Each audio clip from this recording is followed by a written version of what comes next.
Good evening, everyone. I'm Peter Tabbins. I'm the MPP for Toronto-Danforth. I'm holding this meeting jointly with Trustee Sarah Earhart, our trustee of the Toronto District School Board. Uh, the bulk of this meeting is going to be carried by Sarah, who's going to be our point person on education. Purpose of the meeting is to ensure that people know what's going on with the TDSB and education right now, uh, because a lot is going on. And I wanted to note again that if you have questions, please use the Q&A function. I'll be reviewing those questions and posing them to Sarah. Uh, she will be providing the latest updates, and then we'll go to questions and commentary. And at the end, we'll have some closing comments and information. We hope that in the hour that we've got ahead of us, you'll have the time to express your concerns, put your questions, get as many answers as possible. So, again, to this purpose, I know that people have been seeing reports in the media about what's going on with the TDSB and the Minister of Education. I have to say to all of you sitting in the legislature, listening to the new Minister of Education, Paul Calandra, he's very aggressive when it comes to talking about TDSB and education generally. My sense is that he has a great interest in substantially reducing the amount of money that goes into the TDSB and provides programs. That's a huge problem because all of you are well aware, I'm sure, that since 2018, we've lost about $1,500 per student in funding for our school systems. And that shows in the way things operate in the schools, a very substantial problem. And I think this is a government that's interested in looking for further reductions. Again, in terms of posing questions, please use the Q&A function. And we won't be using the raise hand feature. We won't be using chat. And at this point, we'd just like to have you do a quick poll. And I'll ask that it be put up on the screen. If you could quickly answer what brought you here, what's your role? Are you a parent, a teacher, pool user? And it'll take us a minute or two, and then we'll have the results.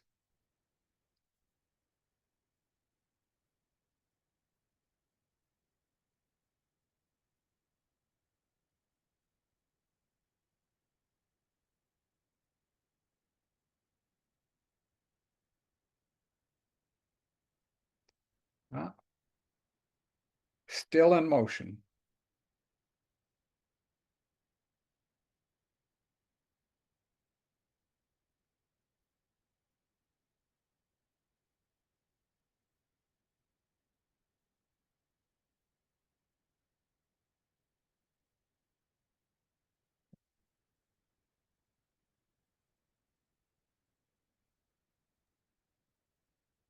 So people here know we can see something dynamically. Can they see that too, Peter? Something that's dynamically changing for polling right now. I think the results show up eventually, but it's nice. Yeah, It's nice to see everyone participating. Thank you. yeah. At this point, the vast majority are TDSB parents. I will end the poll, and we've got TDSB parents, 70% of those attending, TDSB teacher, 12%, students, 1%, TDSB pool user, 12%, and other, 23%.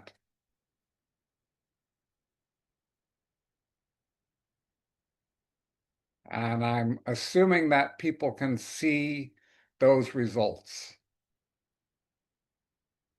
And with that, what I'd like to do, Sarah, is turn things over to you. If you can start filling people in on what's happening and where you expect things to be going. Okay, thank you very much, Peter. So just first of all, I see lots of names I recognize here, and so thank you very much. I also just want to acknowledge, and I haven't been able to go through all the names, but I saw David Lepowski's name there, who's been a special an advocate for children with disabilities for so many years. I'm so grateful and honored to have you join this call, and I hope that this work continues to do justice to your work. I know there are a lot of other people on this call too, but it warms my heart that people are coming together. So thank you. For Well, those, sorry, oh, Sarah, just before you go further, yeah, and my apologies to you and everyone who's present. Um, I inadvertently missed the land acknowledgement, and I'd just like to do that before we go further. We acknowledge we're hosted on the lands of the Mississaugas of the Anishinaabe, the Haudenosaunee Confederacy, and the Wendat. We also recognize the enduring presence of all First Nations, Métis, and the Inuit people. Thank you all. My apologies. Sarah, back to you. thank you, Peter, and thank you for doing that right now. Okay, so for those on this call who don't know me, my name is Sarah Earhart. I am the elected public school trustee for Toronto-Danforth, and I was elected in 2022. I stepped forward alongside a number of other trustees that year after, like, in the context of pandemic declarations. And I think it's important to put that context out there right now because we are 5 years from those pandemic declarations. And for those on this who are parents, we know that all too well because we are continuing to manage the impacts, the fallout from those years across the system, and staff. Everyone is dealing with that fallout. And so everything that we're talking about is within that context today. And it's why I stood forward. I was involved in Toronto EastEnders for childcare prior to that, and I was involved in advocating to save the S.H. Armstrong Duke of Connaught Pool. And so I'm coming to you tonight as a TDSB school board trustee, but also as an advocate for children. And so to contextualize what has happened, TDSB since the pandemic has faced a structural deficit. There are several reasons for that. Things like unfunded statutory benefits, so things that TDSB is obligated to pay, but that the province is not funding it for. We are not the only school board with that problem. School boards all across the province are facing unfunded areas or underfunded areas, meaning not enough funding for what we are spending, like special education, which is a human right for the children who need it. So this is something broad-based, not just TDSB, where the province is chronically underfunding those areas. There are also some areas that are unique to the TDSB, which go back, I have learned, because I'm not an education expert. I didn't come into this knowing all of these numbers, but they go back to amalgamation. These are structural problems that have faced the board for years. And so all of that is going on, and the funding that this government has been providing has not kept pace with inflation. And they are increasing the funding every year. Every year the number is going up, but the number going up is not going up as much as inflation is going up. So if you could imagine, I've got a TDSB chart here, so I might hold it up. I don't know if people can see that. If you can see those two lines, the blue line is what the funding would be if it kept up with inflation. The red line is what the funding is. There is a gap. There is a large inflationary gap, and it adds up to hundreds of millions of dollars a year, every year. So that's the context of this conversation. And that's the context of every school board with a few unique elements to the TDSB. Toronto Catholic District School Board facing the same thing, Ottawa Catholic District. So we have been going year after year in cuts. And I know there are many people on this call that have worked with me on some of the other budgets on opposing cuts or trying to soften the impact of those cuts. I've not supported the cuts any of these years, but I have sought, working with our community, to minimize the impact of cuts on students, because that is what trustees do. We seek to improve children's lives for them to achieve their dreams. That's what we're elected to do. So in the past little bit, TDSB again this year has faced a deficit. The budget is very large. It's $3.4 billion. The deficit right now, the number's standing at 58 million, but I want to contextualize that number has gone up, that number has gone down. It's a projection. It's all a projection right now because there is no 2025 budget from the government of Ontario. We do not know what the education budget will be for 2025-26. And so this is why it's a very important time to talk about this. We are projecting a deficit, but it is in the hands of the government to choose what it will provide in the way of funding to school boards. It is their choice at this moment in time what they will fund for our children. It's also their choice what they will fund in the way of autism supports, mental health supports in our hospitals, all of the other things that our children are needing to succeed. And so that is all in their hands at this moment in time for when they choose to pass the budget. Now, over the past, okay, so I'm going to contextualize. The new government came in. I'm just going to get my papers here. And I passed a motion at the TDSB. I moved this, seconded by the Finance Committee Chair, Trustee Dan McLean in Etobicoke. It was passed April 16th, urgently addressing the growing inflationary gap in per pupil education funding. I'm just going to read it because I think it's worth reading. Whereas the April 15th speech from the throne noted Ontario's record investments in public education.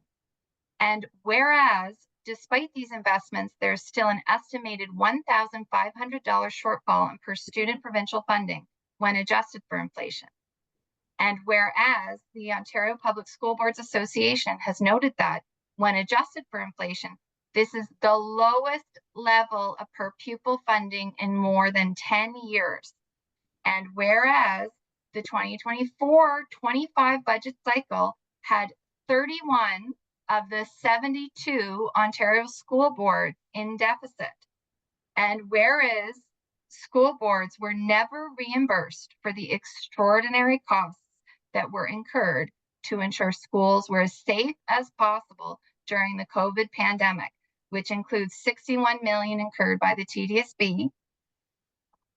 And it goes on that we have a deficit. And whereas, in reference to the TDSB structural deficit, the Auditor General's 2024 annual report recommended that the TDSB and the Ministry of Education work together in areas where the TDSB faces unique circumstances contributing to this deficit. Therefore, be it resolved that we reach out to the recently sworn in Minister of Education with urgency. So, and that we CC, that we start to work with them. This was April 16th. Then a series of announcements came out from the Minister of Education. I do want to make note, we're focused on education, but a note went out to parents with childcare.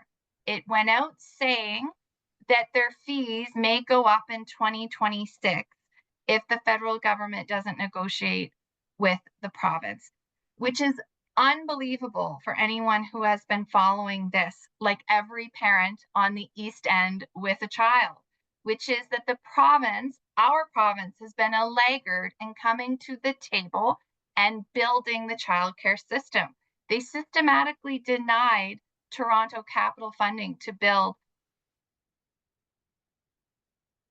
childcares, including childcares adjacent to schools in some of the poorest areas of this city that lack access. So it, that was shocking, and it's taken in that context. On April 23rd, so just last week, the Minister of Education announced that it would be investigating several school boards' use of finances and resources, including the Toronto District School Board, but also the Toronto Catholic School Board and the Ottawa School Board. And those investigators will be able to issue recommendations on whether to take these boards under supervision. What that means is, while I would continue to be a trustee, I would not have power for decision-making at the board as I do now. Trustees would be effectively replaced for decision-making by supervisors. This has not taken place since 2002. So that everything now is in that context. And if you're seeing the media, if you're seeing question period, there are constant comments made about trustees, about how we work, about not supporting the classrooms, about getting the finances under control. That's the positioning that is being given. And I'm exceedingly frustrated because since I became a trustee in 2022, our board has passed near unanimously every time and unanimously of everyone who has attended, and that is across partisan lines, that the structural deficit needs to be addressed and to work with the Minister of Education. So again, last night, we had a very long meeting. After hours of delegations the day before, calling on us not to make the cuts that I'm not going to make. I'm not going to support those cuts. And I'm going to work with my trustee colleagues to seek to fight those cuts.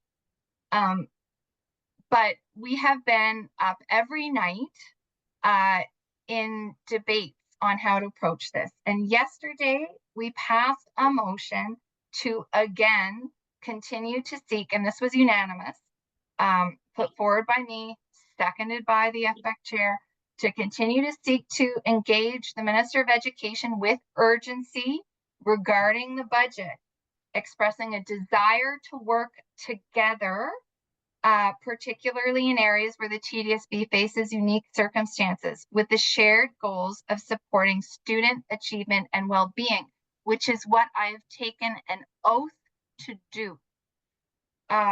We have asked that other ministers, the Ontario Public School Boards Association, other school boards, and other orders of government be engaged wherever relevant, because we all know here with our kids that the other ministers need to be engaged as well. The Minister of Children's Services, the Minister of Finance, who is making decisions around the purse strings of the economy, the purse strings of the government, and how that relates to our economy, and how this destabilization of supervision would impact Toronto families at a time of an existential crisis because of the United States and their tariffs and what they're attempting to do to our country. This is not the time for governments to be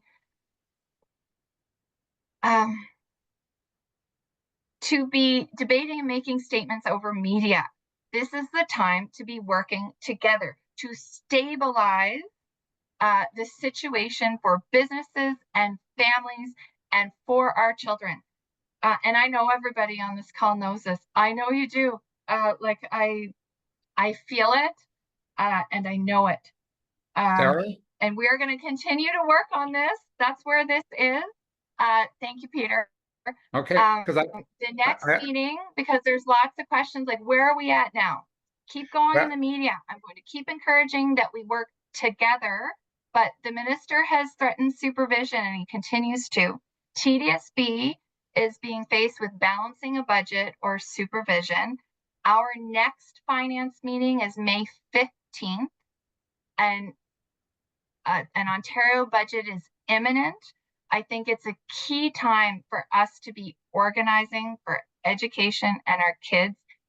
And I really hope everyone will join me here in the East End of Toronto. And thank you. Sarah, thank you very much for that. Very comprehensive.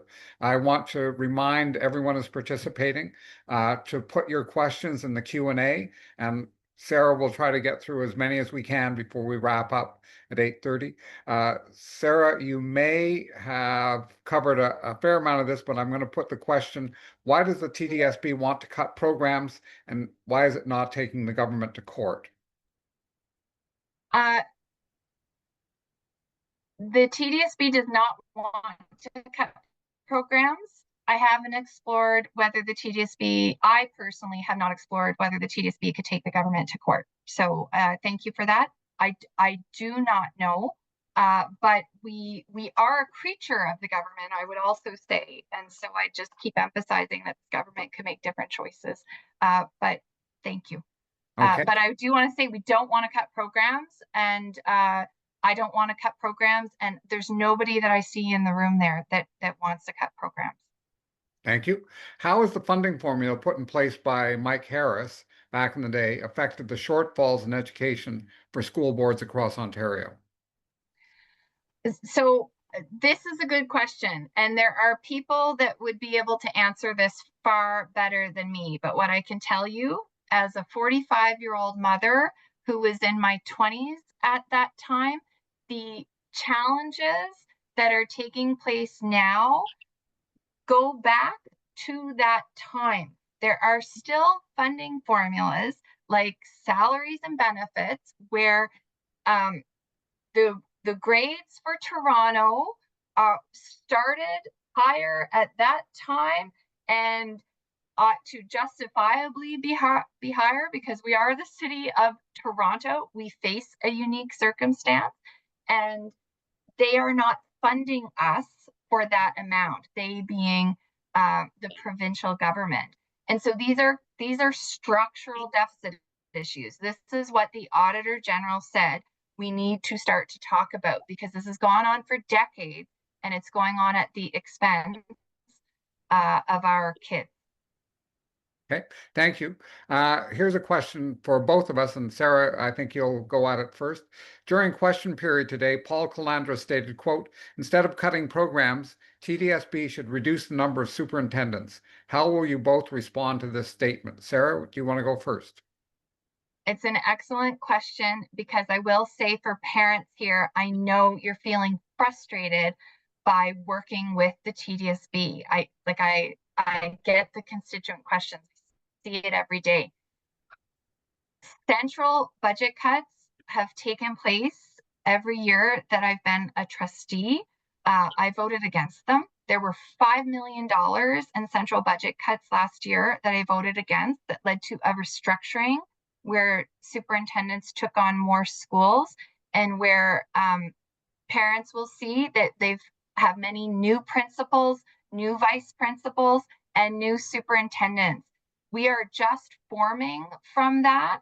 I will also note that what the staff proposals, what we're hearing a lot about are the cuts to school pool, school music programs, outdoor education, the proposals there. They're very problematic. But there was also a proposal to cut a further 7.5 million from the central budget. And I have seen no details on that. I want to see what that is. And then the other thing I would note is that the central budget is not all superintendents. It also includes things like supports that go to the schools where we have not had enough funding for so long to put one person in every school for that support, that they rotate around the schools. So these are things like early reading coaches, mental health support, school-based safety monitors. So I really want to know what that $7.5 million is. And I don't think it's going to serve us personally to buy in to the idea that there's a magical central place that will solve all of this. There have been years of successive cuts.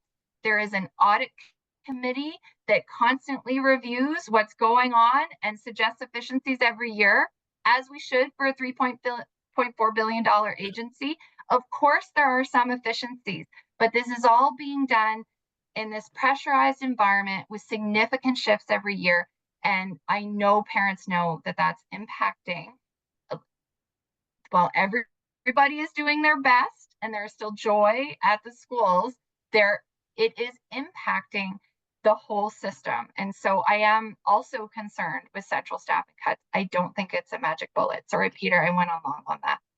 No, I think it needed to be explained. I think from my perspective, I don't know enough about the makeup of staffing at Toronto District School Board to comment in a knowledgeable way about what's real and what's false. I want to say to everyone, Paul Calandra, the new minister, is Doug Ford's hatchet man and Mr. Disinformation. So as we went through the heart of the fight on the Greenbelt, he was the person who would stand up every day in the legislature and say, everything's fine. You're making a mountain out of a molehill. There's no problem here, nothing to see, move on. So when Paul Calandra, that minister, is assigned to an area and assigned to a question, I simply don't believe anything he says. I think it's reasonable for people to ask, how is the money allocated? And I think it's good to have the explanation, Sarah, that you've given. But I'd say to all of you, there is an excellent chance that you've got a whole bunch of apples and oranges being mixed together here to confuse people as to what the problem really is. And with that, I will go to question for both Peter and Sarah. It is May of 2025. What is the fiscal year of the Ministry of Education? How is it that there isn't a budget for 2025? Sarah? This is a great question. And since I've become a trustee in 2022, it has shocked me how destabilizing the annual budget process has become since reserve funds were depleted for so many boards during the pandemic. In previous years, budget processes, although my understanding is it's been a system under strain for some time, but there are no reserves, there is no cushion. So TDSB is reliant upon hearing what the province's budget is, because we can't raise our own revenue as a board. It comes from the province. So until the province passes its budget, which has been delayed because of the election, we can't know what we have. I also want to note in this that last year, the province completely changed how it issues funding for education. The year before that, they passed legislation that changed obligations of a trustee and all kinds of other things. So every year, there has been a major shift in what is happening, the obligations for school boards and trustees, followed by how we get the money.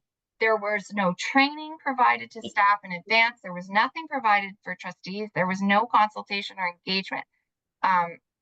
This means that every year, like this past year, the staff have had to do investigative work to better understand. And that's how we learned that things like guidance counselors were being cut.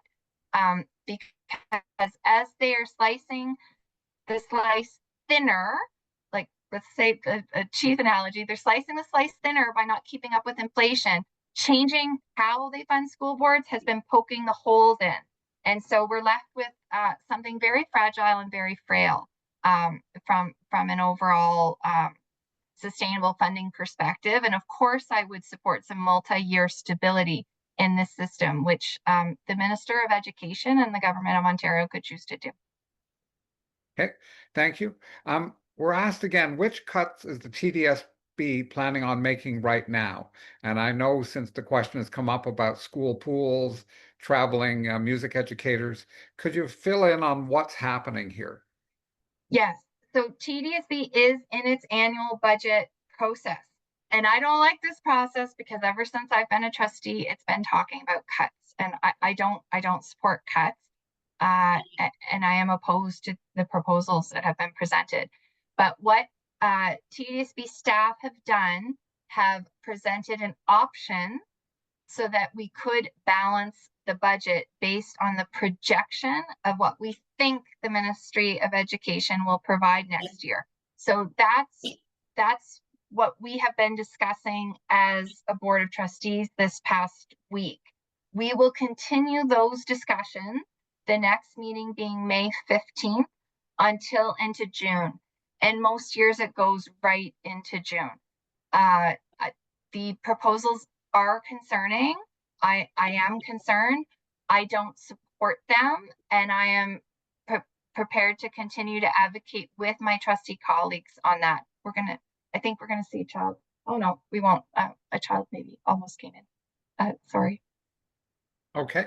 Um, Another question that's come forward, has TDSB looked at increasing revenue by renting empty classrooms, gyms, and pools that are not in use? Yes. And so I serve, and this is my second year serving as the co-chair of the Community Use of Schools Community Advisory Committee. I stepped forward for this role uh, because it's something I'm passionate about. I want to see our schools fully utilized by our community all day. And that is what you as a community have also consistently asked of me, that we support seniors programs, that we support extended day children's programs, and that we want our schools to be full, vibrant, shared community spaces.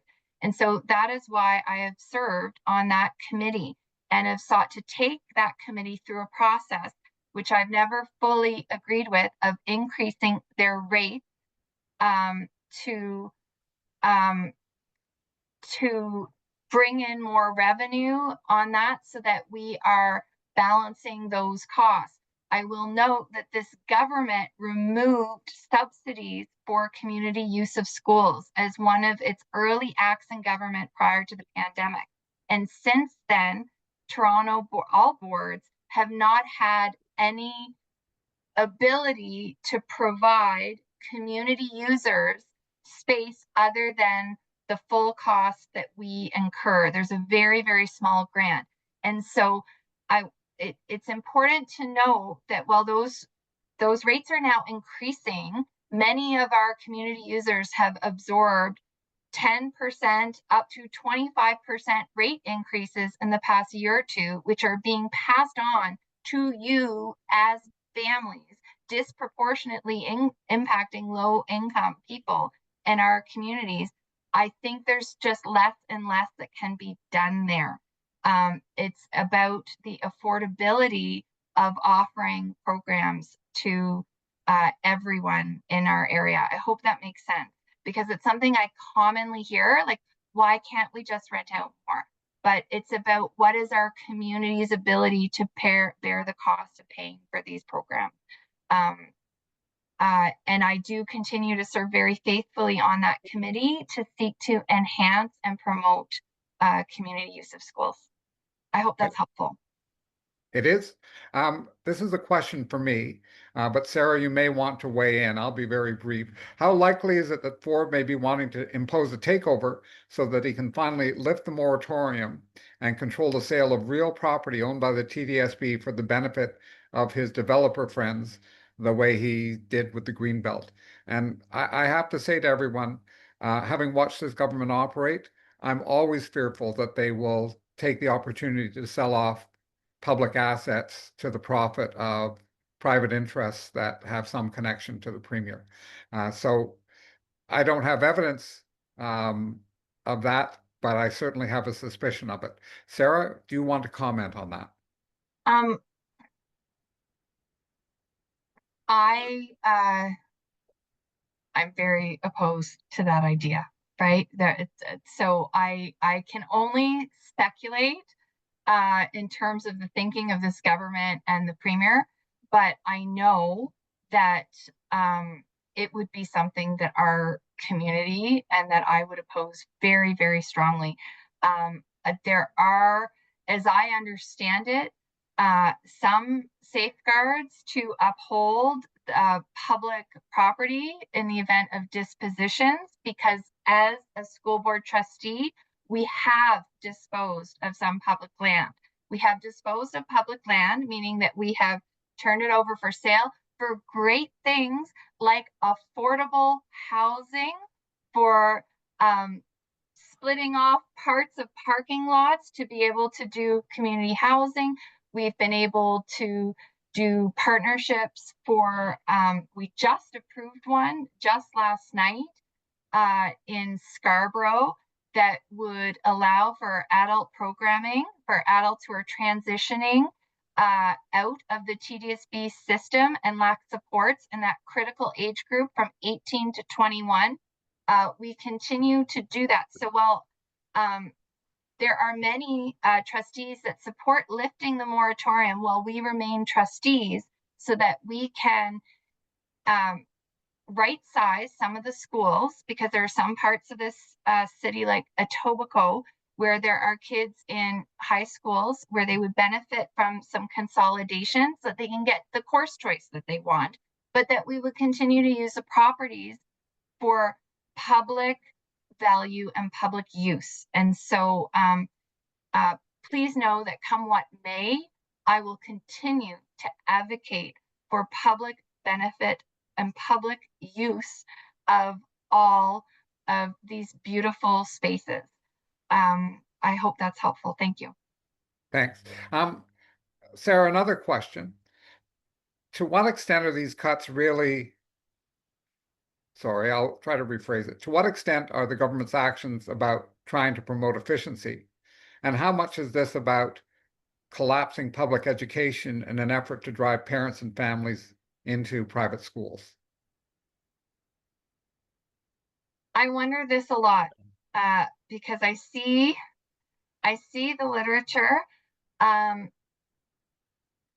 This government has not presented a clear vision that I know of on any of this.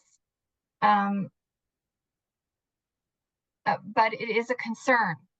And I think it is, but what they have presented is a lack of funding and overall care from a policy perspective for children, for children's lives, for children's rights, for children's values, for children's joy. And so that is something that I think we all need to be talking about beyond hidden agendas, which may not be so hidden. I think we need to talk about our shared value of kids and supporting kids because they're a majority government. We have these years with them, and I want our kids to thrive in this city. And so that's I have been able with this government, Peter, you know, to share space and support for things like reducing the use of mobile devices in schools. I know some parents we're still working to make sure they're really gone, but I want to work with them to support our kids, and I hope they will join me and us in this. Okay, I just want to remind people again that if you have questions, post them in the Q&A, and also that we will be sharing the link to a video of this meeting when it's over and posting it so that people can catch up on what was said. If you have to leave early, you can always come back and see what's been put forward. Another question, Sarah, are there not any areas within the TDSB where greater efficiencies could be found or some existing programs could be restructured? Are there any areas where you feel that TDSB could save on costs? So at this particular moment, I'm struggling, but that's not to say that there aren't areas. It's because we are, I've been a trustee since 2022, and each year there have been efficiencies that have made sense. And so I'll give one example last year of something that was proposed around investing in staffing in human resources. It's called People and Culture in TDSB, to allow to work with staff to be able to come back sooner after a disability leave. That's one specific example. And so there are certainly things that can be done, but innovation doesn't often come when you're under siege. And I have only experienced being on the board when it has been under siege. And I do believe that the government, because we're only talking a small amount of the overall education budget, like TDSB, the deficit is 2 to 3% of $3.4 billion.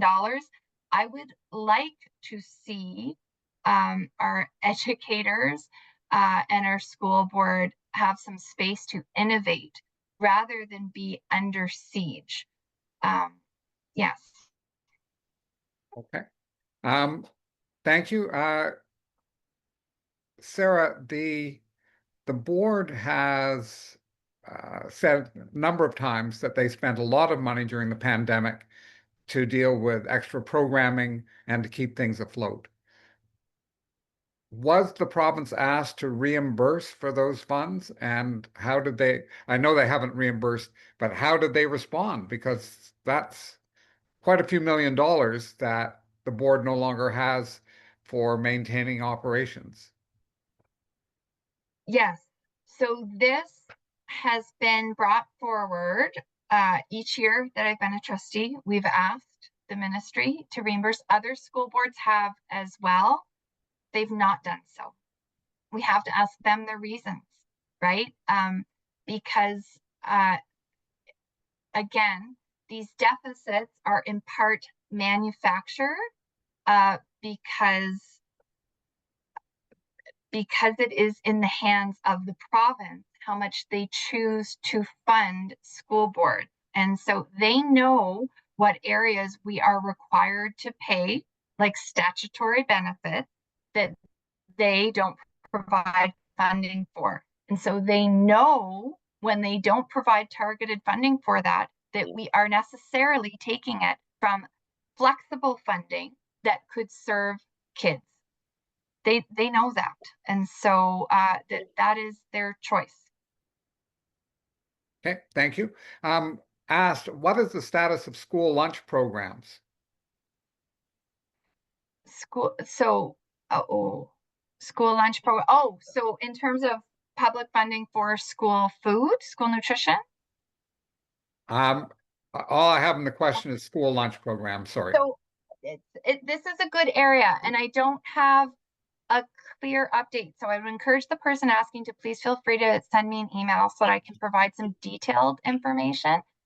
This has been an area that our mayor has championed, and I'm very grateful to Mayor Olivia Chow.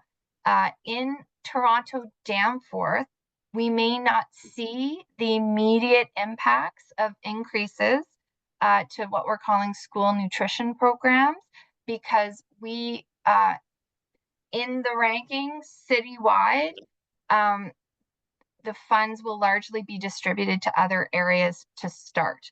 But there, due to the advocacy at all orders of government and the championing of this work, we are now in a place where there are increases going into that system when there haven't been increases in a long time.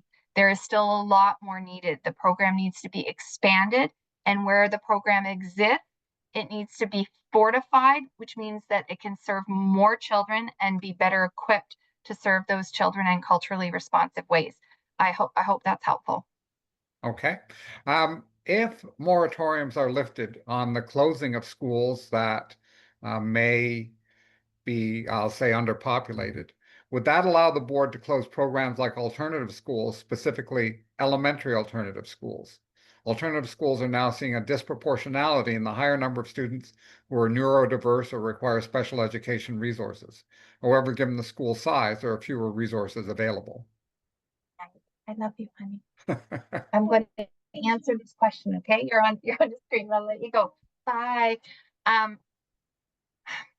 So, uh, if so, alternative schools. It could. It could. I would oppose it. I would oppose it. TDSB is also doing a secondary alternative review right now for secondary alternative schools. I do believe alternative schools are special in Toronto. They're unique. And while we do need to continue to work on ensuring better and more equitable access, of course we do. Um, uh, we need to uphold this uniqueness. And so I would always oppose those risks to alternative schools, but it is true that a lifting of the moratorium would allow for that technically. But I would fight it tooth and nail. Okay. Um, can the TDSB do organizing with other school boards to put pressure on the government? Yes, yes, we can, and I would encourage parents to as well. We are one big community, and we all need to work together on this. I think it really is a moment to put aside differences to speak up for our kids because they need us. They need us speaking up for them. They've gone far too long um, following pandemic closures uh, without as much love and care as we know as a society that we can give them. And so that is my plea to everyone. I do think working together is very important. And Peter, I do have a few very immediate action items that I can recommend to people. I Okay. know there's going to be lots more, but I'm happy to share those if that's helpful. Yes, please. Okay, so the first one that I want to encourage people to do now, everybody should get out a pen and paper or your phone. The Premier's phone number is 416-325-1941. I want to encourage everyone to call the Premier, email if you prefer, but you can call the Premier. And because the budget is still being written, they have not released a provincial budget. They can choose to stop this panic and this chaos and to focus on what I believe needs focusing on, which is the existential threat that we face as a nation and a province. Uh, so it's time to come together and stop with the games. And we want the funding, we want minor funding to carry us through. We ultimately want to get back to levels that we know will allow children to thrive, right? And that's bringing up those costs, those hundreds of millions with the inflationary gap. But stop the chaos with the threats of supervision and let's get school boards stabilized so that we can focus on the bigger threats that we face right now. So that's one, call the Premier, 416-325-1941.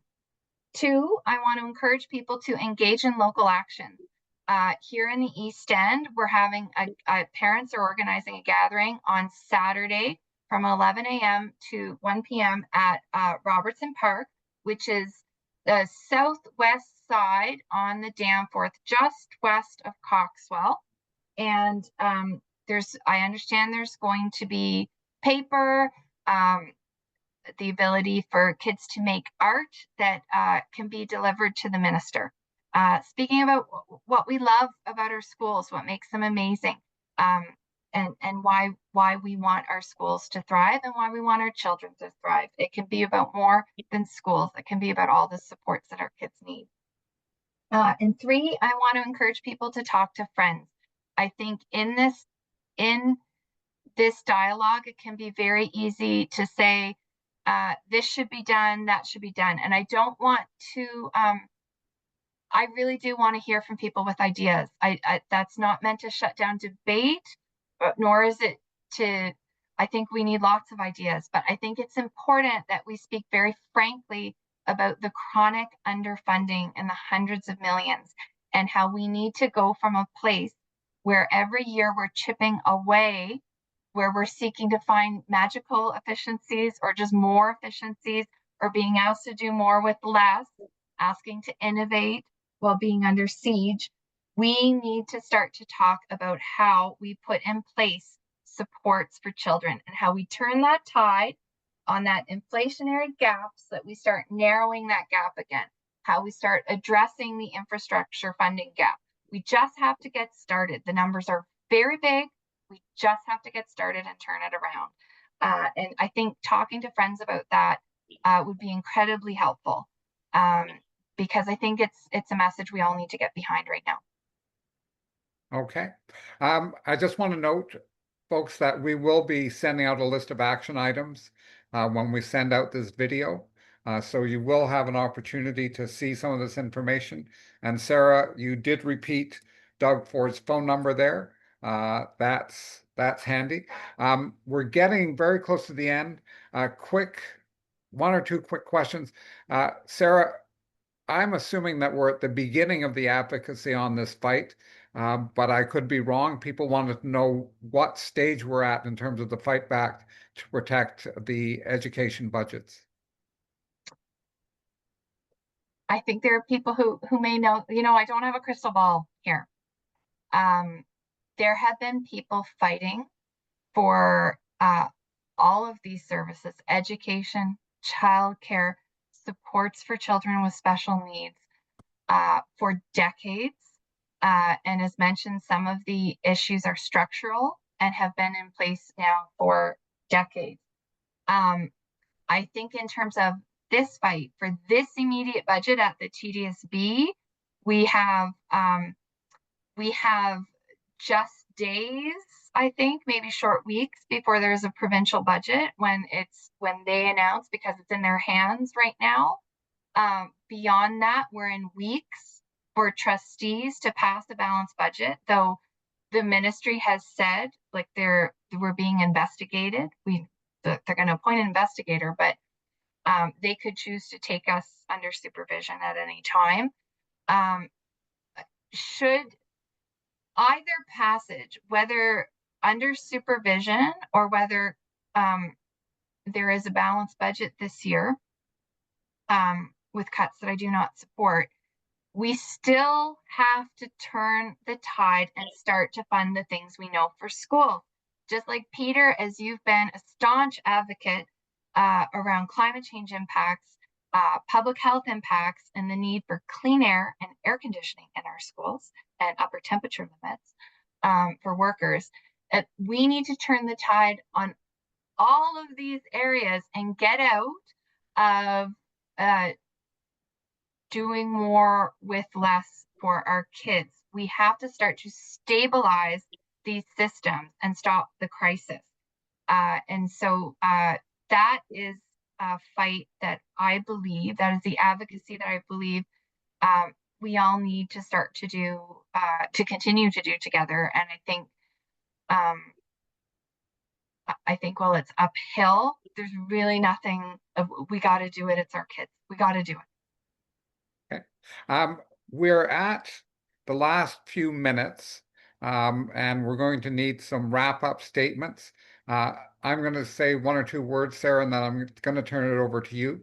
I was informed earlier today that the provincial budget comes down on May 15th. So in terms of shaping how that budget is presented and formed, that time is short, but I will say to everyone, there's always a substantial contingency fund within the provincial budget. And so the fight for adequate funding is one that's not going to be over on May 15th. I'm hoping to work with Sarah to put together a petition that can be presented at the legislature, and I hope to have that with me when I attend the parent rally on Saturday at 11 a.m. And with that, Sarah, I'm going to turn it over to you to wrap things up.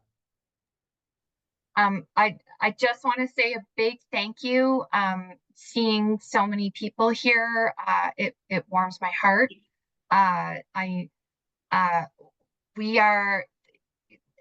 This is the East End, this is Toronto-Danforth. We need the whole city, we need the whole province, but I know we're going to do what we can here to keep this top of mind. And please know that I'm very committed to doing my utmost to stop the cuts in our local school and community, and to fight for our kids in Toronto-Danforth, in the East End, and province-wide. And just thank you, everyone. Seeing that it's 70% parents, I know you all have bedtimes to do. You had other things to do tonight as well. Just thank you. I know we're tired, but I know we got this, because this is what we have to do for our children. And I know that this is a worthy fight worth fighting. Thank you so much. Thank you, Sarah. Good night, everyone. We'll be sending out the video link to you, and we'll try and answer the questions that we can, ones that weren't already answered this evening. Take care, everyone. Have a good night.